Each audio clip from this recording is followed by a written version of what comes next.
Like দিন, share করুন, subscribe করুন, কমেন্ট করে আপনার মতামত জানিয়ে Guys, thank you so much. Thank you. যারা কাজ করবেন তারা বিকাশ করবেন এবং বিকাশ করে আমাকে। সামাজিক যোগাযোগ মাধ্যম ফেসবুকে ইদানিং সময়ে ব্যাপক দৌরাত্ম্য কিছু গ্রুপের। এসব গ্রুপের প্রতিটাতেই রয়েছে 30 থেকে 50,000 পর্যন্ত সদস্য। গ্রুপগুলোর নাম যেমন অশ্লীল এবং অদ্ভুত, তেমনি এসবের কার্যক্রমও এমন যা কখনোই সমাজে স্বীকৃত নয়। একটা কথা বলবো, আই থিঙ্ক আমি অনেক ভিডিও দেখছি, হ্যাঁ দেখছি, অনেক দেখছি, অনেক অনেক, বাট সবার থেকে তুমি বেস্ট। ঘটনার অন্তরালে টিম দীর্ঘদিন ধরেই পর্যবেক্ষণ করছে ফেসবুক ভিত্তিক এমনই কিছু গ্রুপের, আর অনুসন্ধানে যা বেরিয়ে এলো তা সমাজের জন্য একটি অশনি সংকেত। অনেকেই অ্যাড হয়ে গেছে, আমার কত আছে, তারপর কত লোগো আছে, তাদের সাথে কথা না বলে ঘুম হয় কি বলো? এসব গ্রুপের মাধ্যমে অবাধে চলছে দেহ ব্যবসা। অনলাইনে খুব সহজেই গ্রুপগুলো থেকে পরিচালিত হচ্ছে অবৈধ এসব কার্যক্রম। পতিতাদের অবস্থা দিনের আলো নেভার সাথে সাথেই রাস্তাঘাট সহ বিভিন্ন স্থানেই খদ্দেরের জন্য অপেক্ষায় থাকেন ভাসমান পতিতারা। পরিস্থিতির শিকার হয়ে এসেছেন নিষিদ্ধ এই পেশায়। গার্মেন্টসে কাজ করতাম আমি, রাতে 12টা বাজে করছি, পরে হ্যাঁ আমার খারাপ মনে করে আমার পুলিশে ধরলে, যে পরে আমি 7 দিন জেল খাচ্ছি, এরপর থেকে আমি এই কাজ করি।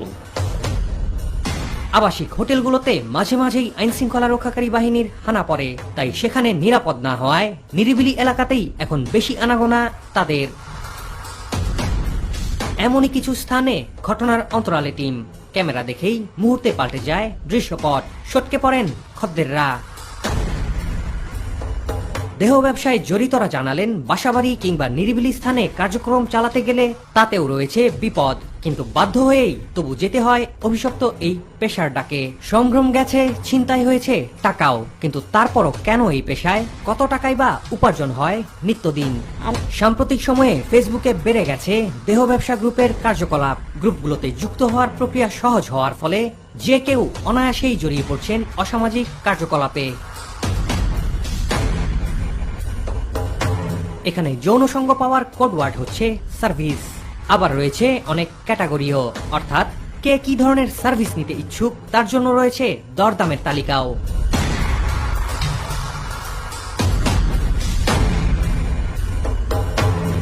যিনি সার্ভিস দিবেন আর যিনি সার্ভিস নেবেন উভয় পক্ষই দিচ্ছেন তাদের সাথে যোগাযোগের উপায়। পরিচয় গোপন করে সার্ভিসের বিষয়ে জানতে একজনের সাথে কথা বলি আমরা। তিনি জানালেন তার মূল্য তালিকা। সিস্টেমটা একটু বললে, বা কত টাকা কিভাবে কি?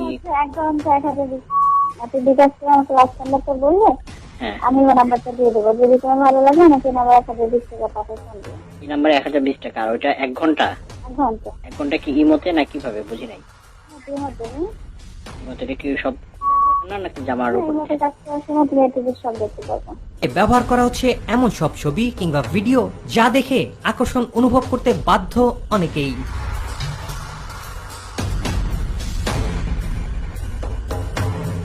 অর্থাৎ মানুষকে আকৃষ্ট করার সব বন্দোবস্তই রয়েছে গ্রুপগুলোতে। যে যার মতো নিজের পছন্দ কিংবা চাহিদা উল্লেখ করে গ্রুপে পোস্ট করেন, উল্লেখ করেন যোগাযোগের উপায়ও। দেখাবো বলেই তো আসছি নাকি, একটু আড্ডা একটু মজা করতেই তো আসছি, বুঝতে পারছেন না কতটুকু আছি আমি। বলে থাকি আমার রেট হচ্ছে ভিডিও 600 টাকা, অডিও 300 টাকা। গ্রুপের পর বাকি সব আলোচনা হয় যার যার ইনবক্সে।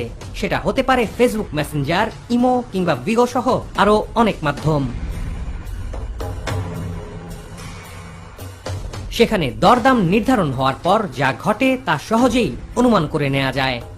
যারা কাজ করবে তারা আমার ইনবক্স করে রাখো, আমি লাইভে শেষে ইনবক্স দেখবো। যারা করতে চাও তার নাম করো। ঘুম আসে না, না আমার ঘুম আসে না। রনি ফুল বডি দেখার জন্য চলে এসো না একবার, পুরো দেখাবো একদম পর্যন্ত। জানা গেছে অনলাইনে নিষিদ্ধ এই কার্যক্রম চালানোতে কোনো ঝুট ঝামেলা নেই। এখানে হুট করে কোনো উপদ্রবের সম্ভাবনাও নাকি ক্ষীণ। অনায়াসেই করা যায় উপার্জন, তাই দিন দিন এই অপরাধ কর্মে ঝুঁকে পড়ার সংখ্যাও বাড়ছে। তোমার মতন একজন যদি আমার লাইফে আসতো, একজন, জাস্ট একজন, ওর জন্য সবকিছু করতাম, সবকিছু। আনিসা ম্যামের লাইভ ভিডিওস তাই না? তোমাকে এক মুহূর্তে না দেখলে আমার ভালো লাগে না। এরকম মজা কেন করো তুমি? এই লিচু খাবে লিচু? লোভনীয় প্রস্তাবে সাড়া দিতে মানুষ যেন পিছপাও হচ্ছে না এখানে, কারণ প্রস্তাবের সাথে রয়েছে শতভাগ গোপনীয়তার নিশ্চয়তা। টাকা নিয়ে প্রতারণা করি না, ঠিক আছে? যেহেতু লাইভ করছি আমরা টাকা নিয়ে করে দিই 100%। যারা করবেন, ঠিক আছে, তারা বুঝতে পারবেন। গ্রুপগুলোতে আবার বেশিরভাগ ক্ষেত্রেই থাকে ফেক আইডি। যেসব ছবি দেয়া হয় তার প্রায় সবই অন্যের প্রোফাইল থেকে নেয়া। আপনারা যারা আমার সাথে ইচ্ছুক তারা আমাকে ইনবক্স করুন এবং ভিডিওটি অনেক অনেক শেয়ার করুন। কারা এসব গ্রুপ পরিচালনা করছেন তাদের সঠিক কোনো হদিশও থাকে না, ফলে কারো সাথে কোনো ধরনের অনাকাঙ্ক্ষিত ঘটনা ঘটে গেলে সেটির প্রতিকার আদৌ চাওয়া যাবে কিনা তা নিয়েও রয়েছে সংশয়। আমার নাম্বারটা নিয়ে নাও, ঠিক আছে? এটা হচ্ছে আমার বিকাশ নাম্বার। আসতে দেখ প্ল্যানের জন্য আবার আইসা দেখো। আমি কি মিথ্যা বলছি বলো? একজন লেখছে, দেখো, বড় মজা হবে। ঘরেও খায় বাইরেও খায়, তখন তোর বাইরে ঘরে দুই জায়গায় রেশমি আমার হাতে টাকা দিল, আমি তার। সাধারণ মানুষের ভাষ্য, গ্রুপগুলোর লিঙ্ক বা কন্টেন্ট যখনই চোখে পড়ছে তখনই বিব্রতকর অবস্থায় কেন এসবের কোনো নিয়ন্ত্রণ নেই সেই প্রশ্ন ঘুরে ফিরে আসছে সবার মনে। কেন এসব সরিয়ে ফেলা হচ্ছে না ফেসবুক থেকে সেই প্রশ্নও সাধারণ মানুষের। যার আসল নাম ফারজানা জামান, কিন্তু তার অন্ধকার জগতে সে পরিচিত ডিজে নেহা নামে। নিজের কোনো আয় নেই, কিন্তু তবুও ঘুরে বেড়াতে নামি দামি ব্র্যান্ডের গাড়ির অভাব হতো না নেহার।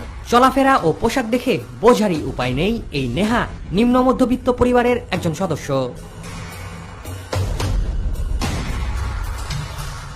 রিমান্ডে নেহার কাছ থেকে পাওয়া তথ্যে জানা যায়, সীসা পার্টি, মদ পার্টি বা ডিজে পার্টিতে ধনী ব্যক্তিদের মেয়ে সরবরাহ করা ছিল নেহার কাজ। তার মূল কাজই ছিল যে সমাজের বিভিন্ন জায়গায় বিভিন্ন পার্টি, রেস্টুরেন্ট, ক্লাব, এগুলি সে ওইখানে। নেহার কাছ থেকে আরো জানা যায়, আয়ের পরিধি বাড়াতে নিজের গ্রুপে অনেক মেয়েকে যুক্ত করে বড় একটি নেটওয়ার্কও গড়ে তুলেছিল সে। তাদের কাজই ছিল এই ডিজে পার্টি থেকে বড় লোকদের, ব্যক্তিদের এনে তাদের সাথে বন্ধুত্ব করা এবং এই বন্ধুত্ব করে তাদের কাছ থেকে বিভিন্নভাবে টাকা। ফেসবুকে দেহ ব্যবসা পরিচালনার গ্রুপগুলো কতটুকু নজরদারিতে রয়েছে সেই প্রশ্ন ছিল আইন শৃঙ্খলা রক্ষাকারী বাহিনীর কাছে। মানে অশ্লীল পেজগুলো যারা চালায় তাদেরকে তাদের পরিচয় হাইড রাখে, পরিচয় হাইড রেখে এই কাজগুলো করে। অনেক সময় যে তাদের কাছে পৌঁছায় এবং তাদেরকে লোকেট করে আইনের আওতায় নিয়ে আসাটা অনেক সময় মানে আমাদের একটা সময় লেগে যায়।